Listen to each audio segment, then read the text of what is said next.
I don't know as I ever could have sort of landed the iconic kind of voice that David Hayter can do. Um, and I don't know how he does that. Because that's not how he sounds in normal life. He just switches gears and there it is. It's it's pretty remarkable, I have to say.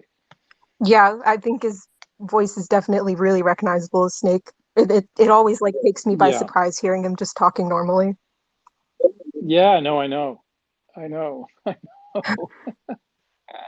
Whenever I call him on the phone or he calls me, he always answers because he can see that it's me on his, because I come up on his phone.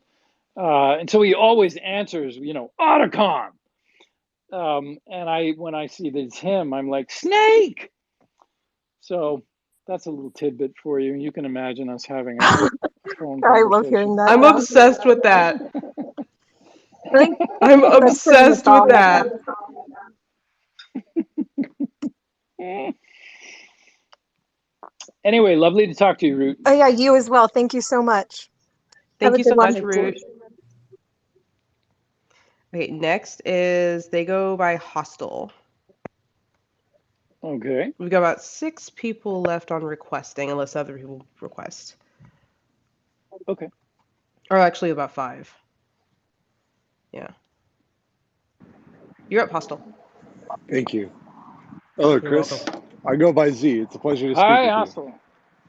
Hi. Tell me your I name go again. by Z.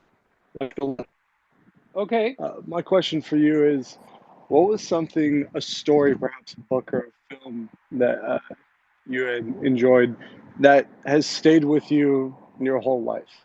Like something that you come to think about randomly, something that maybe it wasn't super influential, but just your favorite story. What a great question. Um, there are so many, uh,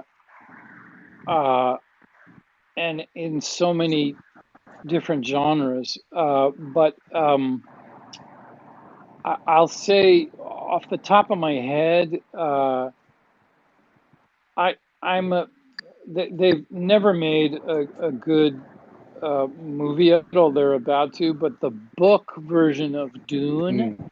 the first Dune, uh, I remember reading that and just going, "This is just such an incredibly well constructed, well told story." It just transformed me. I mean, I was probably 14 when I read Mm. it. Um, and so that really that really took me away. That's definitely a Um, good one. yeah, and I'm really hoping that the new movie that they're working on, where they can really nail it, because they haven't done it properly so It looks very far. promising. Yeah, it does, doesn't it? We'll see. Well, thank you for We'll answering. see. To you and Shane, actually, while I've been enjoying this with everybody, I was actually finishing Metal Gear drawing of the joy. So it's been a joy to hear all this while I was finishing that up. So thank you to both of you for your time. Oh, cool. I love that. You're very welcome, and thank you. I love that. I think that's Have a great terrific. day. Thanks, you too. Thank you so much. Okay. So Shane, how many more do we have? 1, 2, 3, 4. Okay, good. Let's do all four, but let's cut it off after that. Sounds good to me. You got it, King. Okay, All cool. right, next is Mars. You're up, Mars.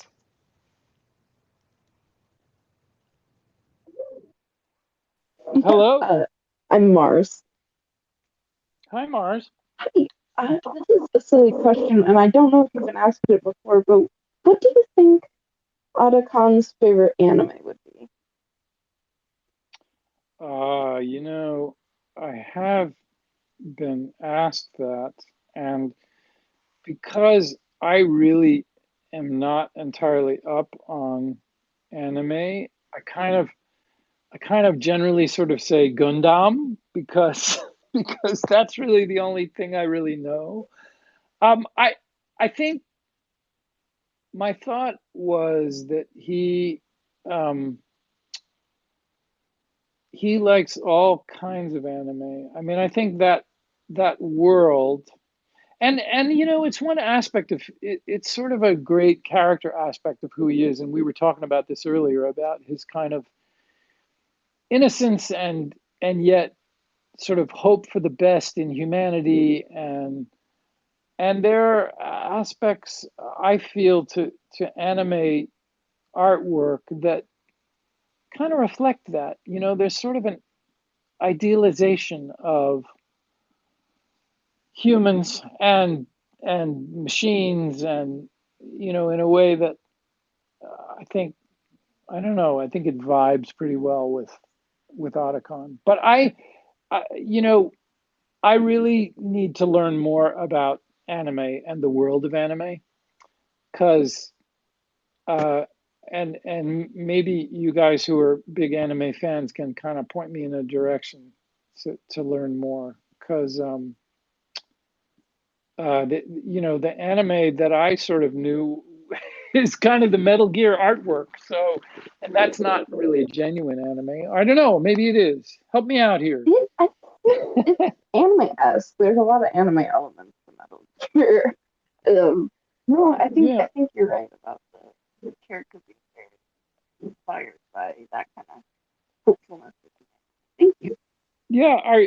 Are you an anime fan? Casually, yes. I think so. Yeah. Yeah. I think he'd like me on Genesis Evangelion. Yeah. Thank you. Cool. Thank you for your time. And like was said earlier, thank you for being so. Oh, it's my pleasure, and thank you. Thank you for being engaged in it all. I really appreciate it. Thank you, Mars. For anime, I think he'd be a really big Neon Genesis Evangelion fan. Maybe Trigun, you know, a lot All of stuff right. with like a lot of feeling. Uh, You're gonna have to send me a oh yeah, list, of Shane. course. Send me a list, and I'll explore it. For recent stuff, he definitely watches Yudu Camp, which Akio Otsuka is in, who voices Snake in the Japanese dub. And Oh, it's really? Oh, yeah, it's so cool. funny because he just plays this comfy grandpa that likes to camp, and he just uses the Snake voice. It's so funny.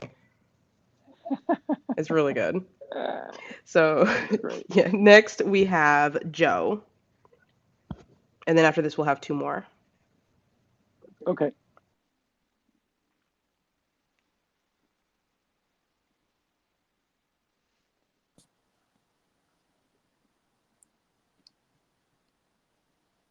Hello? Hey, Joe, Yeah, you there? sorry. Um, That's all right. it's Hey, great talking to you, Chris. Thanks for reaching out for fans sure, like this. thanks. It really means a lot to us. Sure, of course. Is there any role where you turned down because you didn't agree with like a part of the character or story and thought like you just weren't right for it? And like you, I think you bring a lot of humanity and like relatability to like the roles of Hal and Huey. Have you ever brought like a personal or like maybe a creative choice on your end that ended up like sticking to the character? Like maybe he an idiosyncrasy or like a bit of the humor that ended up staying with the final product? Um, yeah, I don't think I've ever turned down a character because I sort of disagreed with the direction it was going. I've turned down jobs when I haven't liked the people involved, or you know, for other reasons, but Sure. rarely is it because of a creative difference. And yes, I'm sort of hard pressed to come up with a specific thing, but you know, it's more subtle stuff that sticks with it, and they start writing a little bit for you. You know, I think, I mean, the thing about Metal Gear is that it started out with Japanese actors, and and in that first game we just were sort of doing the English translations, but then they started to build the game around the English Yeah. translations, uh, and And I do think that there are elements of Otacon's, it's not anything specific. I think it's more like his rhythms and his humor. I think that the way I approached it, they began to sort of meet me there as we advanced in the series a little bit, so that I was finding that the dialogue I was getting kind of seemed to fit really well with the way that I would say it. More You know, so in the later games.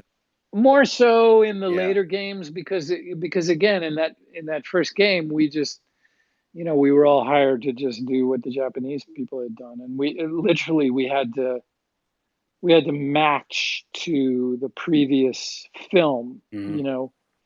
because the game was done. We were just putting our voices in there, and of course the artwork didn't have any mouths to move or anything, so it didn't really matter.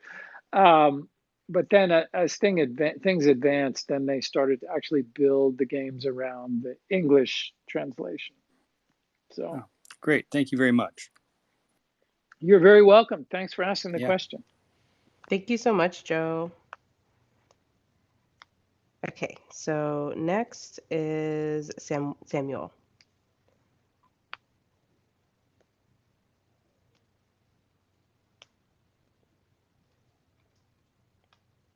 Here you are. Hi. Hey, how are you? Greetings from Colombia, dude. Oh, greetings to Colombia. I've never been, but I hear it's beautiful. Yeah, it's very beautiful here. Hi, Shane. Thank you for letting me talk. And all right, Glad you're here. it's good to talk with Arakan. It's like a dream for me. Great. So Arakan, I just have a question, dude. What was your opinion of Metal Gear Solid before you worked on Metal Gear Solid of 1998? Um, Ask the question again. I'm not sure I understand what you're asking. Yeah. What was your opinion before you worked on Metal Gear Solid of Metal Gear Solid? Ah, I don't think I'd ever heard of Metal Gear Solid before I worked on it. I know now that it existed before in one form or another, but in the 90s anyway, I was not particularly aware of computer games. Well, I guess I had the early version of Doom on my computer, and I had oh, what was that? That that game was a sort of a puzzle game where you go into a different world. I don't remember what it was called. But other than that, I had never heard of Metal Gear. So, and when I got asked to audition for it, they kind of, it was Chris Zimmerman, I think, who called me and said, "Look, I'm working on this strange new thing. I don't even know how to describe it except it's a computer game." Um, so I was in the dark about Metal Gear. I you know, and I'm always kind of interested in hearing from people who like played the game before 1998. In the incarnations that it was back then, um, because it was just such a different thing. You know. Yeah, of course. I very liked Arakan from 1998. It was very good, pretty good for me. Well, good. I'm glad. Thank you. All right, Chris, thank you for talking to me. And yeah, it was very nice to talk to you too, Arakan. It was a dream for me. Yes. Oh, good. I'm glad. Well, have fun down there in Colombia. Someday I'll come and visit. I would love to see the Yeah, country. someday. And say hi to David for me. I will. Yes. Next time I talk to him, I will. Okay, dude. Thank you. Thank you so Thank much. you, Bye. Shane. Thank you. Thank you very much. And then last but not least, we have Mo as a speaker. Is it Mo or Moe? Which one are you picking? Hopefully it's Mo.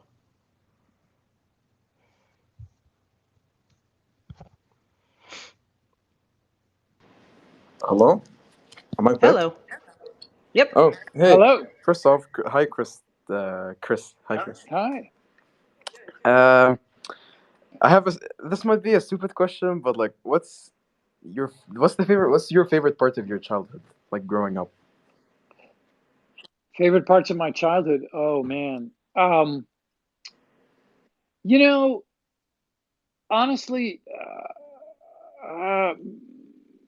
being around the ocean.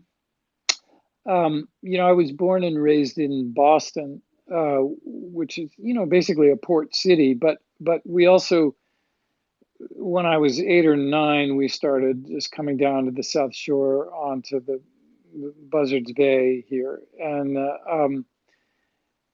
I know as a kid, the ocean just kind of represented summers and freedom, and I learned to sail very young, and I love being out on the water in a sailboat, and I love to swim. And there's there's sort of an openness and a freedom to the ocean that I think touched me when I was really young and has stayed with me all my life. Does that answer what you're asking? Yeah, yeah, that answers it. It's like I see that most of the activities that we do when we're kids, for example, like sports or anything like that, for me, it like stays with me. It like becomes a part of me once I grow up. It's something Yes. I cherish. Yeah, I agree. I agree. I agree. The things that you do as a kid really form you in many ways. And I have friends that I'm still in touch with that I've known since that time, since kindergarten or first grade, and the connections you make when you're younger and the things that you do really do really do stay with you. So yeah, I agree with you. Yeah, thanks for answering my question. And by the way, Of course. sending you much love from Saudi Arabia, from me, Muhammad, and my friend Hadi. Thank you. Love to both of you, all of you. And I hope to visit Saudi Arabia someday too. I would love to come see it. Thanks, that's nice to hear. Thank you, Chris. You're welcome. Take care. Thank you so much. Okay, so that was all of our speakers. We got to talk for Wow. well over an hour, and I am just over the moon about this. I'm just so happy to pick your brain a little bit and chat with you. How do you feel? Well, thanks, Shane. I feel good. I'm really happy. I had a really fun time. It's great talking with you, and connecting with people all over the world is really remarkable and wonderful. Yeah, I'm so happy you Wonderful. had a good So time, and I wanted to ask one final yeah. question before we get off. Okay. What did you bake? All What did right. you bake recently? I made some sourdough bread Mm. about a week ago, and I made enough so we froze one loaf, and we ate the first loaf, and I just defrosted the second loaf today. So there was that, and then we had some friends over last Friday night, and I made a blueberry galette. Oh, that sounds so So there you fancy. go. Yeah, a galette is just a pie without the pie plate. It's just a free form tart. But it sounds fancy, and it was really very tasty. So That's an there you go. that's a awesome like hobby. I see it on your Instagram. It's like, oh man, you just be baking over there. It looks so good. It's I awesome. know. It's awesome to see. It's a lot of fun. It took me quite a while to like lose the weight I gained from all the baking I did during the COVID I'm isolation, but I'm still I'm losing back to it. normal now. So I'm still yeah, trying to lose. yeah, you're not alone. Everybody is having that problem. So I'm so happy. Thank you so much for speaking with all of us. From all the fans to you, you already know we love you so much. We're so grateful that you took your time to speak with us today, and I hope you have a great rest of your night and have a good day tomorrow. Thank you so much. Thank you, Shane. Thank you. It's been a real pleasure, Shane. You've been terrific. Oh, thank you. And please stay in touch. Let me know what's going on, okay? Oh, no problem. And thank you, everyone. Thanks for listening, everyone. I really appreciate it. All right. You have a good rest of your night, okay? Thanks, you too. All right. Take care. You too. Bye. Bye, everybody.